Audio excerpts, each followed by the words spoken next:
वो हिंदू राजा जो मुगल बादशाह अकबर के दामाद बने। इतिहास में हिंदू राजाओं और मुगलों बादशाहों के कई किस्से हैं। इन लड़ाइयों के बीच राजनयिक हितों को ध्यान में रखते हुए कई हिंदू राजाओं की शादी मुस्लिम शहजादियों से हुई है। इसका एक उदाहरण है मेवाड़ के महाराणा अमर सिंह, जिन्होंने अकबर की बेटी खानूम से शादी की। अकबर ने अपनी मुंहबोली भतीजी की शादी एक हिंदू राजा से कराई थी। हिंदू राजाओं और मुगलों बादशाहों के बीच लड़ाई के कई किस्से हैं, लेकिन समय और परिस्थिति के हिसाब से इन लोगों के बीच दोस्ती भी कायम हुई है। इतिहास में ऐसे वाक़या भी मिलते हैं जब दोनों समुदायों के बीच दोस्ती से बढ़कर रिश्तेदारी तक बात पहुंच गई हो। इसका एक मशहूर उदाहरण है जोधा अकबर। जोधा ओमार की हिंदू राजकुमारी थीं। बताया जाता है कि 20 साल की उम्र में उनकी शादी अकबर से हुई थी। सिर्फ मुगल बादशाहों ही नहीं बल्कि हिंदू राजाओं ने भी प्रतिद्वंदी मुगल वंश की शहजादियों से शादी रचाई है। इस सूची में सबसे पहला नाम महाराणा अमर सिंह का आता है। वह महाराणा प्रताप के बड़े बेटे और महाराणा उदय सिंह द्वितीय के पौत्र थे। मुगल वंश की शहजादी से शादी करने वाले वो पहले हिंदू राजा थे। महाराणा अमर सिंह और खानूम। अमर सिंह के गद्दी पर आने से पहले ही मुगल मेवाड़ संघर्ष चल रहा था। महाराणा प्रताप की मृत्यु के बाद अमर सिंह ने मुगलों पर तेजी से हमले किए, जिसके कारण मुगलों को मेवाड़ से भागना पड़ा। रिपोर्ट के मुताबिक मेवाड़ को न जीत पाने के कारण संधि के चलते अकबर ने अमर सिंह से अपनी बेटी खानूम का विवाह करा दिया। ये भी पढ़ें, यूपी का वो आम जिसके के लिए पाकिस्तान और भारत के बीच आज भी है जंग।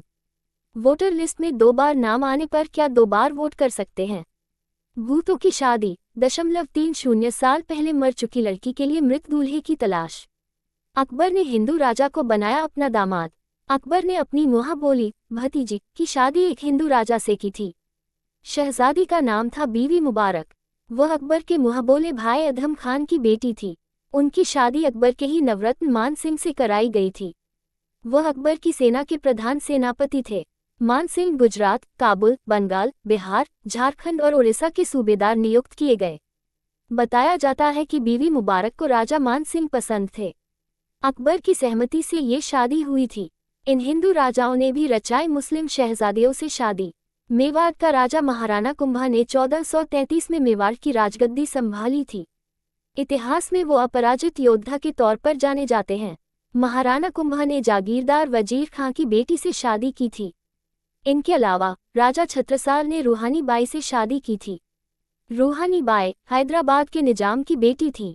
बताया जाता है कि मेवाड़ के राणा सांगा ने मुस्लिम सेनापति की बेटी मेरुनीसा से शादी की। इसके अलावा उन्होंने 3 और मुस्लिम लड़कियों से शादी की थी। औरंगजेब को मंजूर नहीं था हिंदू दामाद। बाद के मुगल बादशाहों को हिंदू राजाओं से अपनी बेटी की शादी कराना मंजूर नहीं था। मुगल बादशाह औरंगजेब की सबसे बड़ी बेटी जेबुन्निसा को एक हिंदू राजा पर दिल आ गया था, लेकिन औरंगजेब को यह मंजूर नहीं था। कहा जाता है कि जेबुन्निसा को बुंदेलखंड के महाराज छत्रसाल से मोहब्बत थी। उसने एक महफिल में छत्रसाल को देखा था, लेकिन औरंगजेब को ये बिल्कुल पसंद नहीं करता था। उसने अपनी बेटी को ही सलीमगढ़ किले कैद कर दिया। 20 साल तक वो किले में बंद रही और वहीं उसकी मौत हो गई।